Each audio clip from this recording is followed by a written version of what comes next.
वल्लभ भाई झावेरभाई पटेल, जिन्हें आमतौर पर सरदार के नाम से जाना जाता है, एक भारतीय वकील, प्रभावशाली राजनीतिक नेता, बैरिस्टर और राजनेता थे, जिन्होंने 1947 से 1950 तक भारत के पहले उप प्रधानमंत्री और भारत के पहले गृह मंत्री के रूप में कार्य किया।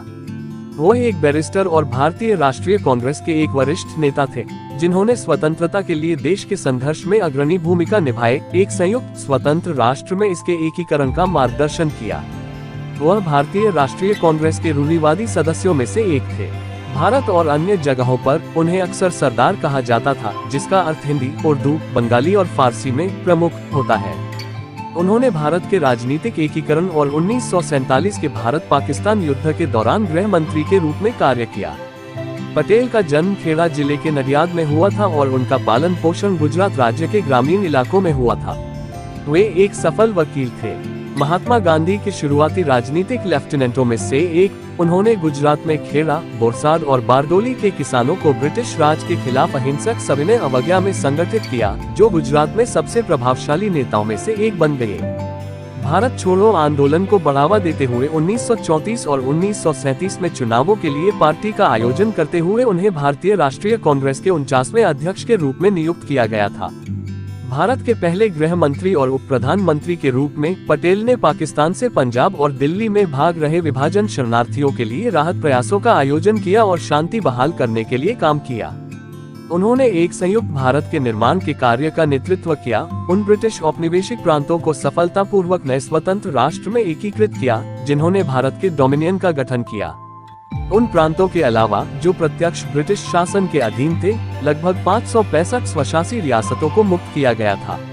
1947 के भारतीय स्वतंत्रता अधिनियम द्वारा ब्रिटिश आधिपत्य, पटेल ने लगभग हर रियासत को भारत में शामिल होने के लिए राजी किया। नए स्वतंत्र देश में राष्ट्रीय एकता के प्रति उनकी प्रतिबद्धता संपूर्ण और अडिग थी, जिससे उन्हें भारत का लौह पुरुष कहा जाता था। आधुनिक अखिल भारतीय सेवा प्रणाली की स्थापना के लिए उन्हें भारत के सिविल सेवकों के संरक्षक संत के रूप में भी याद किया जाता है। सितंबर 1917 में पटेल ने बोरसाड में एक भाषण दिया, जिसमें राष्ट्रव्यापी भारतीयों को ब्रिटेन से स्वराज स्वशासन की मांग करने वाली गांधी की याचिका पर हस्ताक्षर करने के लिए प्रोत्साहित किया गया।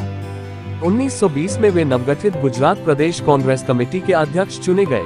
वो 1945 तक इसके अध्यक्ष के रूप में कार्य करेंगे। 1931 में कांग्रेस द्वारा सरदार पटेल की अध्यक्षता में मौलिक अधिकार और आर्थिक नीति प्रस्ताव पारित किया गया था। पहले गृह मंत्री के रूप में पटेल ने रियासतों को भारतीय संघ में एकीकृत करने में महत्वपूर्ण भूमिका निभाई। भारत में 562 रियासतें थीं, जिन्हें सरदार पटेल ने एकीकृत किया था।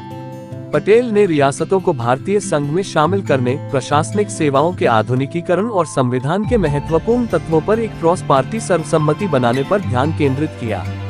बड़े पैमाने पर दिल का दौरा पड़ने के बाद जो उनका दूसरा दिल का दौरा था, पटेल की मृत्यु 15 दिसंबर 1950 को बम्बई के बिरला हाउस में हुई। सरदार वल्लभ भाई के कुछ प्रसिद्ध कोट्स को सुने। एकता के बिना जनशक्ति एक ताकत नहीं है। जब तक कि यह सामंजस्य और ठीक से एकजुट न हो, तब यह एक आध्यात्मिक शक्ति बन जाती है। भारत के प्रत्येक नागरिक को यह याद रखना चाहिए कि वह एक भारतीय है और उसे इस देश में हर अधिकार है, लेकिन कुछ कर्तव्यों के साथ। शक्ति के अभाव में विश्वास किसी काम का नहीं है। किसी भी महान कार्य को पूरा करने के लिए विश्वास और शक्ति दोनों ही आवश्यक है। इस मिट्टी में कुछ अनोखा है, जो कई बाधाओं के बावजूद हमेशा महान आत्माओं का निवास स्थान रहा है। मन, वचन और कर्म से अहिंसा का पालन करना चाहिए। हमारी अहिंसा का पैमाना ही हमारी सफलता का पैमाना होगा। सरदार वल्लभ भाई पटेल क्यों प्रसिद्ध हैं, सुने। नए स्वतंत्र देश में राष्ट्रीय एकता के प्रति उनकी प्रतिबद्धता संपूर्ण और अडिग थी, जिससे उन्हें भारत का लौह पुरुष कहा जाता था।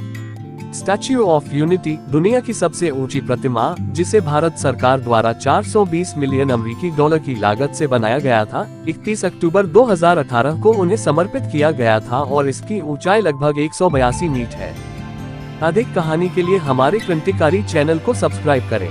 हमें सुनने के लिए आपका धन्यवाद।